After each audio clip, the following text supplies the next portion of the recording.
Há mais de 6 décadas, um dos mais relevantes escritórios de arquitetura do país, com obras de grande porte e mais de 1.000 projetos em seu portfólio, tem como verdadeiro foco pensar nas pessoas que vivem, ou que de alguma forma dialogam com seus projetos.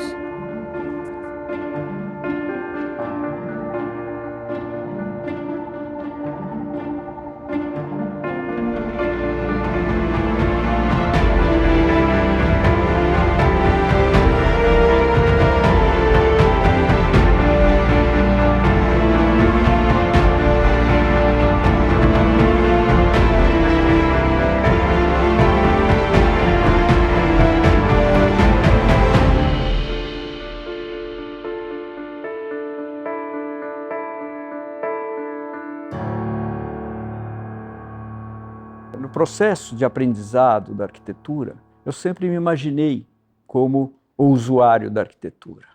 Então, eu sempre me imaginei no lugar, eu sempre me imaginei vivendo aquele espaço, aquela janela, aquele ambiente. Um cenário, aquele... na verdade. Exato, o cenário é o que sempre me motivou a criar pensando nas pessoas que iriam lá. Então, para mim, em primeiro lugar, a arquitetura sempre teve um aspecto assim de servir.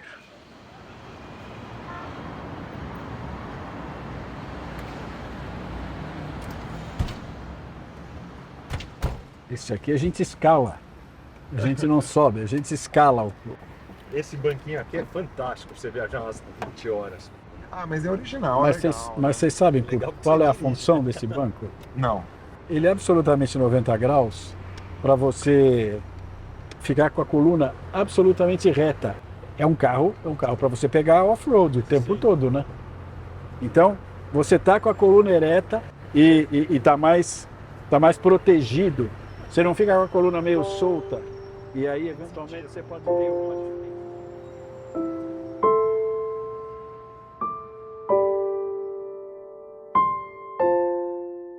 Um dos mais longevos escritórios de arquitetura do país tem como ponto forte a sua capacidade de sempre se renovar e, com isso, ficar mais apto a se adaptar a novas demandas e à forma de pensar a arquitetura. As primeiras décadas do escritório, ela foi muito mais concentrada nos próprios sócios.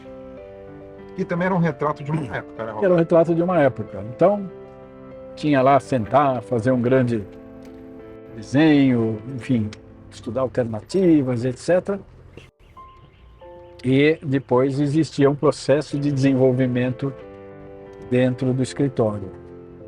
E eu acho que dos últimos 15 anos para cá, esse processo está um pouco mais abrangente. Nós temos mais permeabilidade para ideias de terceiros que eu digo, dentro, internos do escritório, e existe muito um processo mais colaborativo. E é interessante porque as pessoas falam que a nossa arquitetura é bastante eclética. Se você for ver, os prédios são bastante diferentes, Você não inclusive percebe uma de décadas. forma, né? Não, Igual. não persegue um padrão. Por outro lado, existe alguma identidade que as pessoas falam, puxa, mas aquele é um projeto de vocês.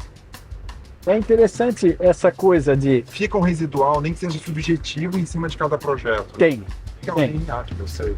tem.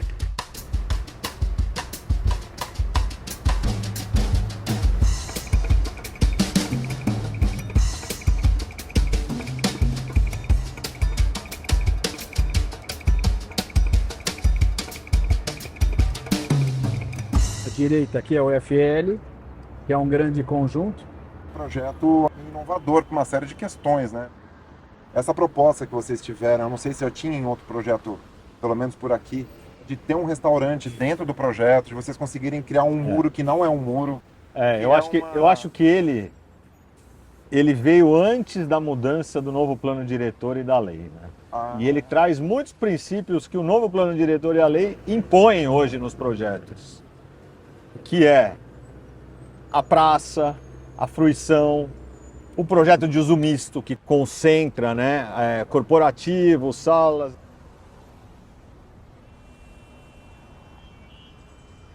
Acho que o que me salta nesse projeto é esse verde abundante que tem no miolo da quadra. Que ele foi feito, inclusive de uma maneira que o subsolo e as garagens contornam isso para que seja terra de verdade. Então ele cria uma área permeável e permite um crescimento verdadeiro da vegetação, né? Com raízes profundas e copas grandes. Então ele cria uma situação única.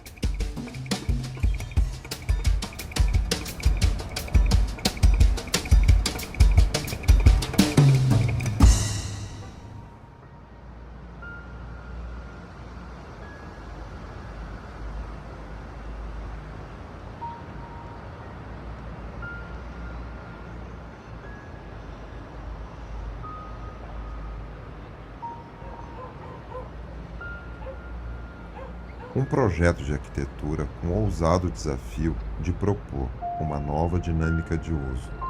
Encontrou na arte uma poderosa aliada.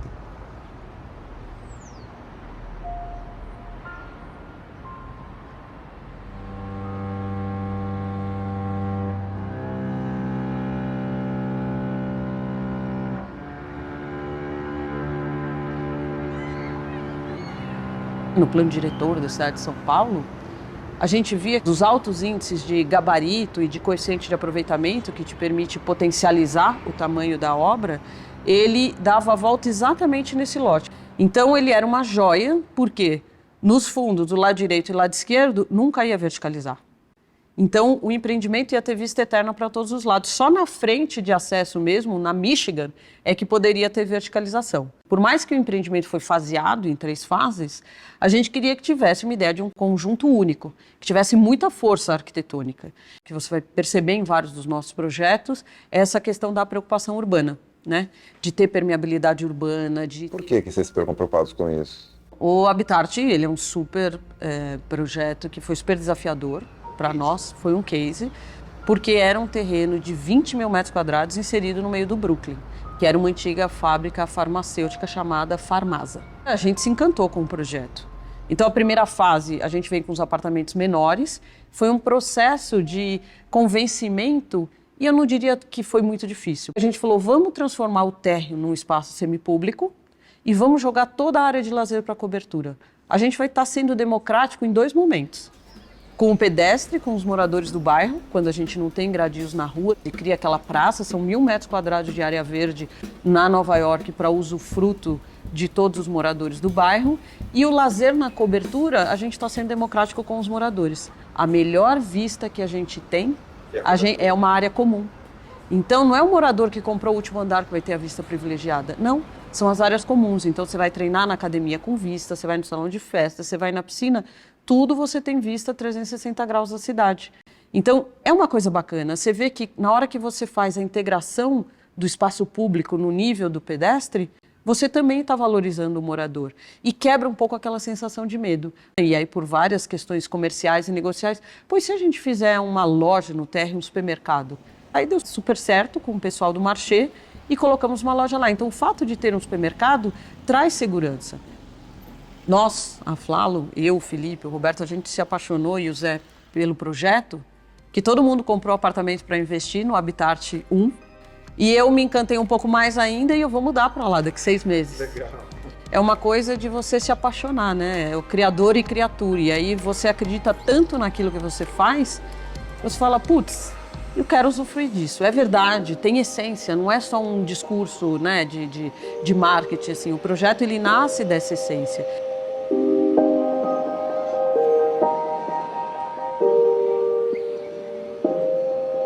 A questão da multiplicidade de usos que a gente vem praticando há muito tempo no escritório, mesmo antes de plano diretor e tal, é que a gente foi vivendo, se conformando a uma cidade que era fechada por muros, por medos, por segurança.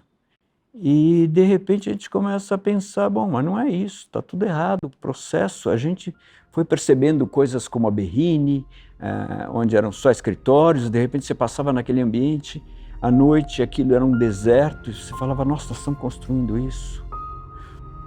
Dentro desse pensamento, nós falamos, não é polícia, não é muro que vai fazer as pessoas estarem seguras na cidade. As pessoas vão estar seguras à medida que os espaços estejam cheios. Para os espaços estarem cheios, nós precisamos que eles estejam ocupados 24 horas por dia. Então não adianta você ter um prédio de escritório e uma residência longe. Você precisa ter o prédio de escritório e a residência junto. A gente começou a pensar na cidade sempre com essa motivação de ter vida.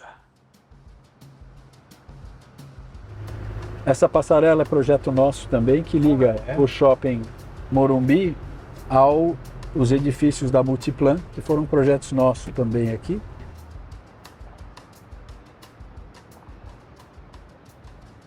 Então aqui nós estamos caminhando justamente, Paralelo. são 4 torres de escritórios aqui, mais o hotel e o shopping na ponta. Então cada um tem a sua entrada, seu porte-cochere, né? Um acesso às garagens.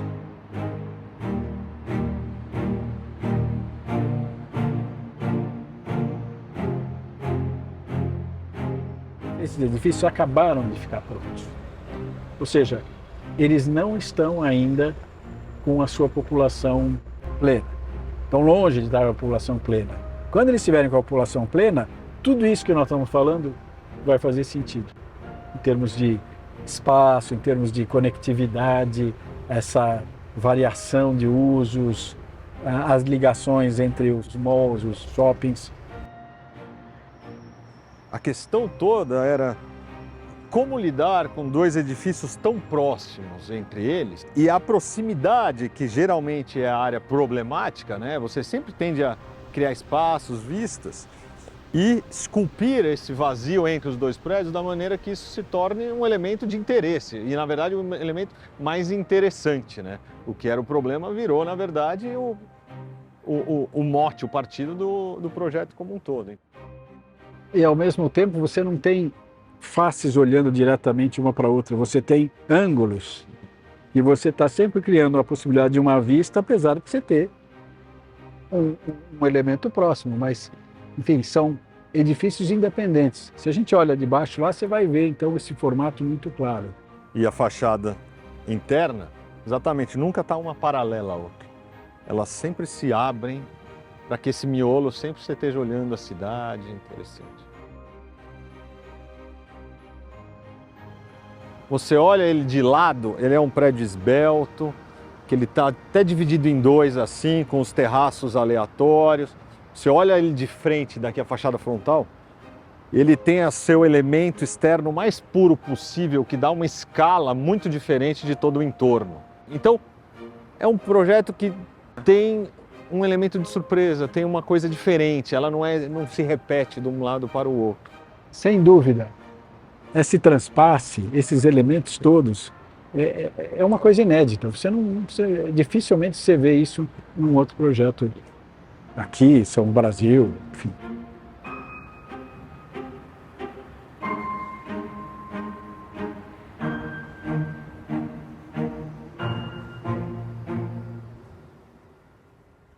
Eu acho que a gente está num processo de evolução constante, sem dúvida nenhuma. A Flávio Gasperini tem 60 anos, eu acho que mostra a relevância arquitetônica de ter essa perpetuidade, de conseguir estar ativo. Então, acho que a gente tem se modernizado, a gente tem evoluído e a gente busca ser referência, a gente busca estudar, a gente busca trazer sempre novas tecnologias e um olhar crítico sobre aquilo que nós mesmos fazemos. Assim, a gente, quando está fazendo lá, a gente está fazendo o nosso melhor. A gente está buscando o nosso melhor.